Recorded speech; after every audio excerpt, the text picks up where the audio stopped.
Howdy guys, this is Nick. This is the HSB 1 to 16 buggy. It's all finished up, as you can see. I've got the new body with the big bump missing, so it looks a lot better now. It looks a bit symmetrical, windows on both sides and everything, so that looks really good. I'm really happy with that. I've changed out the wing for a black one. I thought it just looked better with the rest of the car. I've got my knobbly tyres, and what I've done, guys, I've just taped some. I've got some duct tape, and I run it on the inside of the tyre, and that prevents the tyre from ballooning out. So you turn the tyre inside out. Run some 25, or get some duct tape, cut it into 25mm strips, and then run it on the inside, turn it back inside out again, and then when you full throttle it, the tyre doesn't balloon as much as it does when it doesn't have that in there. And also just a couple of dabs of glue around the rim, as you would do normally anyway. And I was mucking around with the shocks, and as you can see, I've installed 2 pairs of shocks just because I thought it looked good. And it doesn't.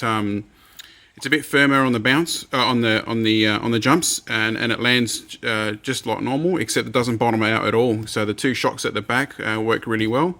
So all I've done is just use the same pivot points, and I've just got a M3mm bolt that I cut the head off, and I've screwed it into one side, and then I screwed the other side. So it's just a threaded rod basically, and I just threaded each side onto it. And then you can run two shocks. It just looks, because the buggy itself looks pretty chunky and beefy, I just thought it might look good with the 2 shocks at the back. And I'll just show you guys the inside. I finished it all up. I've got the fan mounted. All I did for that is I drilled some holes in the radio tray, or the upper deck, and then some 3mm holes, and then I just used the bolts or nuts, screws that come with it, and I tapped it, or it's a self-tapping thing, and it just tapped it into the plastic, and that's held together there. It's just sitting just perfectly above the engine, and you can just see the screws there, just slightly sticking out, but nowhere near the engine, and it works really, really well. And it does keep the temperature of the motor more of a, it doesn't cool it because it's inside the cut body. It just keeps it at the same temperature. So even if I'm running 3 cells or 2 cells and I'm running it really hard, it'll always stay around 40 degrees, which is fine with me.